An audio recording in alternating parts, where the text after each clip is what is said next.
ಬೆಂಗಳೂರಿನ ಯಲಹಂಕ ಬಳಿ ಬಹಳ ವರ್ಷಗಳಿಂದ ನಡೀತಾ ಇದ್ದ ಅಕ್ರಮ ಕಲ್ಲು ಗಣಿಗಾರಿಕೆಗೆ ಬ್ರೇಕ್ ಬಿದ್ದಿದೆ.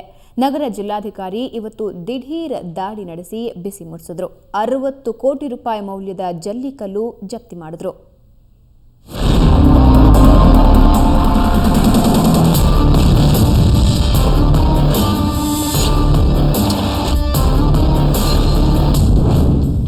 ಬೆಂಗಳೂರಿನ ಯಲಹಂಕ ಸಮೀಪ ಇರುವ ಬೆಟ್ಟದ ಹಲಸೂರಲ್ಲಿ 16 ವರ್ಷಗಳಿಂದ ಮಕ್ಕಳ ಪಾಲಿಗೆ ಯಮಧೂತನಂತೆ ಕಾಡ್ತಿದ್ದ ಕಲ್ಲು ಗಣಿಗಾರಿಕೆಗೆ ಬ್ರೇಕ್ ಬಿದ್ದಿದೆ. ಸ್ಥಳೀಯರ ವಿರೋಧದ ನಡುವೆಯೂ ಪ್ರಭಾವಿಗಳು ಇಲ್ಲಿ ಅಕ್ರಮ ಕಲ್ಲು ಗಣಿಗಾರಿಕೆ ನಡೆಸುತ್ತಿದ್ದರು. ಡೈನಮೈಟ್ಗಳನ್ನು ಸ್ಫೋಟಿಸಿ ಸ್ಥಳೀಯರಲ್ಲಿ ಆತಂಕಕ್ಕೆ ಕಾರಣವಾಗಿತ್ತು. ಇಲ್ಲಿನ ಕಲ್ಲಿನ ಹೊಂಡಗಳಿಗೆ ಬಿದ್ದು ಮಕ್ಕಳು ಪ್ರಾಣ ಕಳೆದುಕೊಳ್ತಿದ್ದರು. ಈ ಬಗ್ಗೆ ಸತತ ದೂರಿನ ಹಿನ್ನೆಲೆಯಲ್ಲಿ ಇವತ್ತು ನಗರ ಡಿಸಿ ಡಾಕ್ಟರ್ ಜಿಸಿ ಪ್ರಕಾಶ್ ದಾಳಿ ನಡೆಸಿದರು.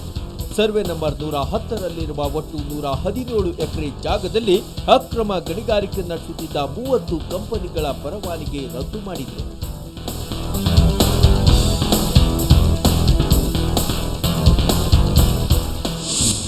ಅಲ್ಲಿ ಲೈಸೆನ್ಸ್ ಕೊಟ್ಟಿರೋದೆಲ್ಲ ಲ್ಯಾಪ್ಸ್ ಆಗಿದೆ. ಲೈಸೆನ್ಸ್ ಎಲ್ಲ ಯಾವುದು 4 ಮಾತ್ರ ಈಗ ಲೈಸೆನ್ಸ್ ಕೊಟ್ಟಿದ್ದಾರೆ, ಅದು ಕೂಡ ಇಲ್ಲಿಗಲ್ ಇತ್ತು. ಆಮೇಲೆ ಬ್ಲಾಸ್ಟಿಂಗ್ ಮಾಡಬಾರ್ದು, ಬ್ಲಾಸ್ಟಿಂಗ್ ಮಾಡ್ತಾ ಇದ್ದಾರೆ. ಆಮೇಲೆ 200 ಅಡಿ 300 ಅಡಿ ಪಿಟ್ಸು ಗುಂಡಿ ಮಾಡಿದ್ದಾರೆ. ಅದನ್ನು ಯಾವುದು ಮುಚ್ಚಕ್ಕೆ ಅಥವಾ ಫೆನ್ಸಿಂಗ್ ಮಾಡಿ ಯಾವುದು ಕ್ರಮ ಕೈಗೊಂಡಿಲ್ಲ. ಅದಕ್ಕೋಸ್ಕರ ಇವತ್ತೇನು ಮಾಡಿದೆ, ಎಲ್ಲ ಲೈಸೆನ್ಸ್ಗಳು ರದ್ದುಪಡಿಸಿದ್ದೀವಿ. ಇದೇ ವೇಳೆ 30 ವಿವಿಧ ಕಂಪನಿಗಳ ವಿರುದ್ಧ ದೂರು ದಾಖಲಿಸಿ ಗಣಿಗಾರಿಕೆಯನ್ನ ಅಧಿಕಾರಿಗಳು ಸ್ಥಗಿತ ಮಾಡಿದರು.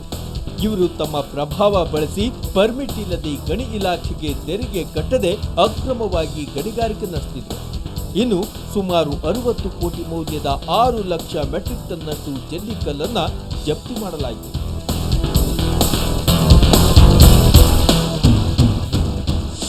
ಸುಮಾರು 6 ಲಕ್ಷ ಟನ್ ಜಲ್ಲಿ ಅಲ್ಲಿ ಇಲ್ಲಿ ಸ್ಟಾಕ್ ಮಾಡಿದ್ರು ಅನಧಿಕೃತವಾಗಿ.